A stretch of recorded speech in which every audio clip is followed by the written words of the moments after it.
Alright guys, so we're working on a Samsung dryer and we're dealing with elements. I wanted to do a video just dealing specifically how to properly install an element.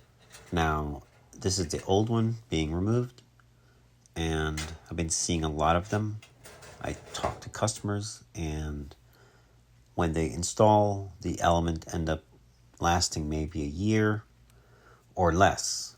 So part of the issue with these elements that are failing has to do with how you're doing it, how you're handling and touching the elements.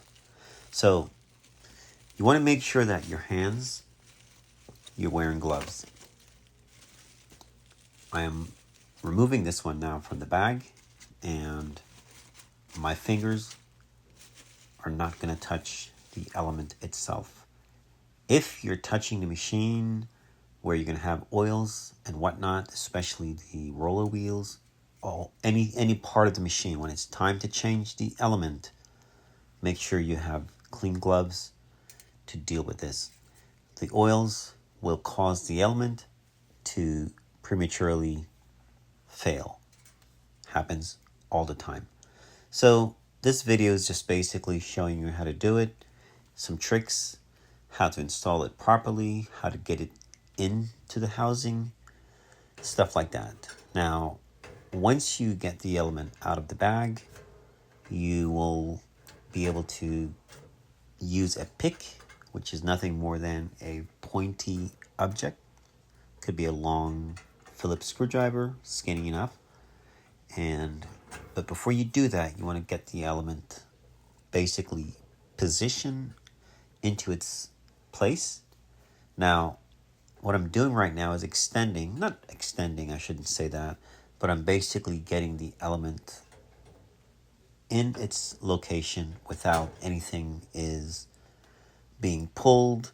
Basically, it should fit and sit into its position, basically nice and relaxed.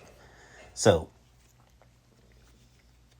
now what you do once you get your terminals into the porcelain holder, you're going to be twisting them, just the end piece. I will be doing the other side because at this point I only did one, but I will be going back and catching it, just so you know. Now,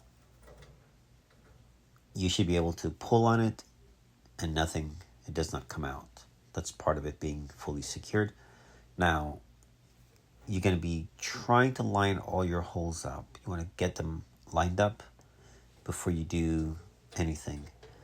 The problem a lot of guys or people get into is you put the housing over it and you try to fight and try to get the holes lined up when the element is already there, and you end up actually causing the element to ground out. You want to get everything placed and settled before you actually set the top housing on. All right. So once we're done here, meaning getting the element and you can actually line or match the holes up. Now pay attention to those holes. You're going to have a false hole, meaning it's too large for the screw to fit in. That's the one you're going to use to line it up. You're going to use a pick from underneath, line it up, let it stick through, and then you're going to set your top housing down onto your pick. Then you can actually match everything up. You'll see how I do it, and then you'll basically continue to put 2 screws on the right side. Actually, yeah, I guess my tweaking wasn't enough, so tweaking it again. So always double check your terminal ends, that they're fully bent. Otherwise, when you install the wire onto the terminal, it could push in. And if you're not paying full attention, what will happen is it will continue to pull, it'll vibrate, and cause premature wearing as well. You got to remember, that's my Phillips screwdriver. It's tiny and skinny. We're going to insert it underneath, and that's going to guide the top portion of the housing down onto it. You can see it sticking through. And I'll have another one.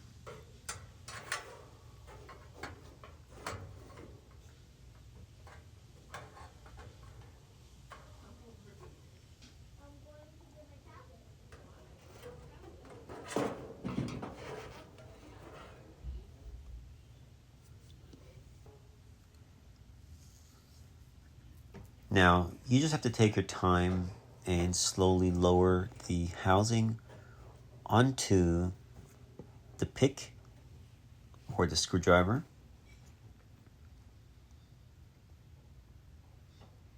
Also, guys, your thermostat, your thermal cutoff, all those, you don't have to remove the wires.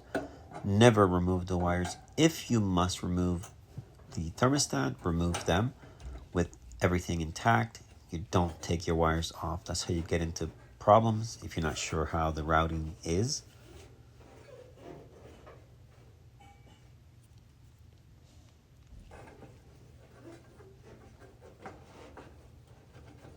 Right now I'm trying to line the top up with the bottom. Kind of hard to see, but you pretty much get the idea. You want to get the holes and everything because the right side is more difficult to work with.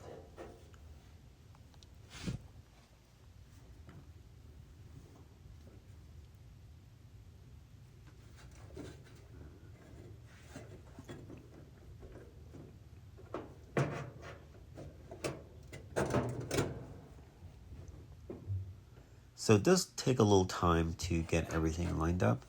Take your time, don't rush, don't force. Now we're putting in our screws. We're going to just put 2 in for now. And then you can remove your tools from the corner. Now it's going to be hard to get your screws in if you don't line them up. And it just makes a mess. So take your time, get it lined up.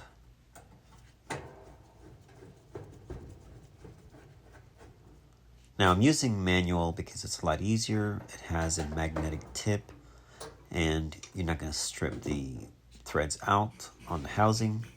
Take your time and get the job done correctly. Okay, so now we have this portion of the element. Oh yeah, don't forget your screws for your thermostats.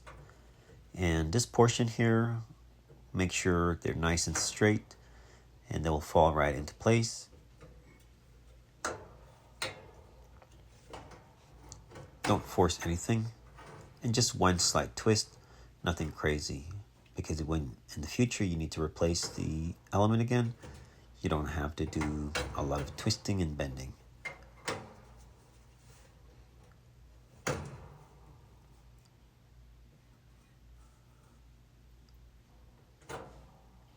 There you go. And the other one, just a little twist, nothing crazy. Now the 2 screws secure your thermostat, don't forget. Now it's time to line up this side. It is so much easier now because everything is already secured on the right side. And now, piece of cake.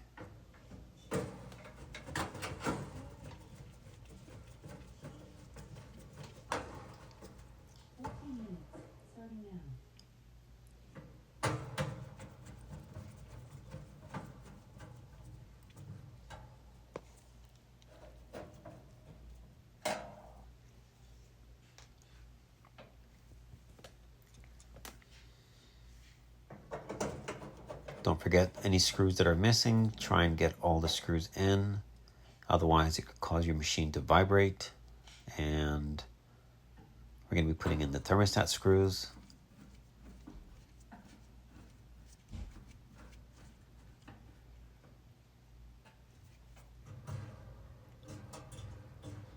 All right, so this part is super important, guys. I wanted to talk over this one.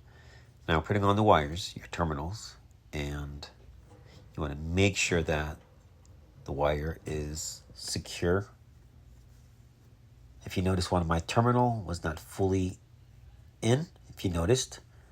So we corrected that, and you can see him double checking it. Super, super important. Now, the terminal on the wire was loose at first, and you can see where I had to take it off and put it back on. So make sure that they're nice and snug. They have to be snug. If not, they will heat up and they will come off. So double check. If you can pull it off easily, it is not good. Now we are double checking here our element. Make sure it's not grounded.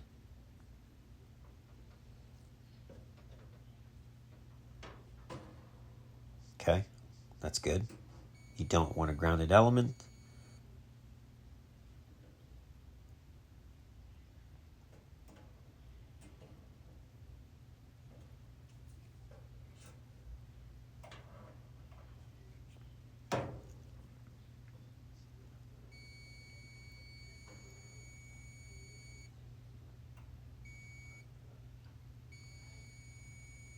And of course, the element is good. And here I'm checking the motor centrifugal switch while I'm there. Pretty straightforward. One terminal is on the element, the red, and the other is on the top. When you engage the centrifugal switch, it completes the circuit. There you go. That tells you that your motor is good. Just remember, your motor is part of the heating circuit. If the motor's switch is bad, it will not work. Now what we're going to do, we're going to activate the belt switch. You do need something to hold it up, and we're going to turn on the dryer. We're going to check the element and the high limit thermostat for operation. Now, what we're looking for here, we're looking for the element to turn on. As you can see, I did not want to fast forward it. I wanted you guys to kind of get an understanding of how long it takes, the duration. So it's going to heat up, it's going to get red or orange, and it's going to cycle off and then back on. Now, I don't recommend you do this more than once. You got to remember your blower wheel is not moving any air across that element to cool it down. So this is only for testing. So be super careful. Only do it once. Once it cycles off and start to turn back on, go ahead and turn the unit off. Release the door switch or unplug. Of course, you unplug the unit after. Now, you can see it getting hot. If oils or anything was on that element, it's going to concentrate that heat into that one spot and eventually causing the metal to fail prematurely. That's why it's so important that you keep or you wear gloves not to damage the element. They fail prematurely. Normally on a good Samsung element, you're going to get about 4 years to 5 years out of the element on these ones. Previous models, Samsung actually had 9 years. These elements are triple elements, I call them. You literally have 3 terminals. Excellent. All right, we're turning off. Now we're going to be putting on the belt. So I'll give you guys a good bird's eye view, how you install the belt. And after this, job is done. This was only showing you how to check the motor, how to install the element properly, and how to install the belt. So, all right guys, this is the end of the video. Thanks for watching.